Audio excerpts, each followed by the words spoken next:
Hi hello నమస్తే welcome to సాక్షి. నేను కార్తిక్. ఉత్తరప్రదేశ్లోని మీరూట్లో ఒక మైండ్ ప్రొవోకింగ్ ఘటన చోటు చేసుకుంది. వింటే మీకు కూడా అర్థమైపోతుంది ఆ మైండ్ ప్రొవోకింగ్ ఘటన. ఒక మీరూట్లోని ఒక మహిళ మున్సిపల్ అధికారులు కాల్ చేసింది. పలానా డ్రైనేజ్లో మా బాబు ఆడుకుంటూ ఆడుకుంటూ పడిపోయాడు, so within no time please respond అవ్వండి అంటూ కాల్ చేసింది. ఇటు మున్సిపల్ అధికారులు కూడా హుటాహుటిన అక్కడికి చేరుకున్నారు. ఆ డ్రైనేజ్లో దిగి ఆ బాబు కోసం వెతకసాగారు.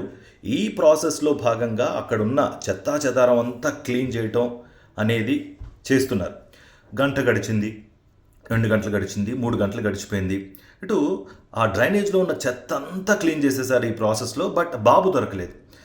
బాబు ఎందుకు దొరకలేదని ఆరాధిస్తే ఆ సదరు మహిళ అబద్ధం చెప్పిందట. ఎందుకు చెప్పిందా అని ఆరాధిస్తే చాలామంది ఈ వీడియోకి చాలా కామెంట్లు పెడుతున్నారు. అబద్ధం చెప్పి ఆ డ్రైనేజ్ మొత్తాన్ని క్లీన్ చేయించింది ఆ మహిళ అంటూ చాలామంది అక్కడ ఉన్న వాళ్ళు నెటిజన్లు చాలా కామెంట్లు పెడుతున్నారు అండ్ అప్లోడ్ కూడా చేస్తున్నారు ఆమె చేసిన పనికి. ఆమె చేసింది కరెక్టా? మున్సిపల్ అధికారులను ఇబ్బంది పెట్టి అబద్ధం చెప్పి ఇలా పని చేయించుకోవడం ఇది కరెక్టేనా?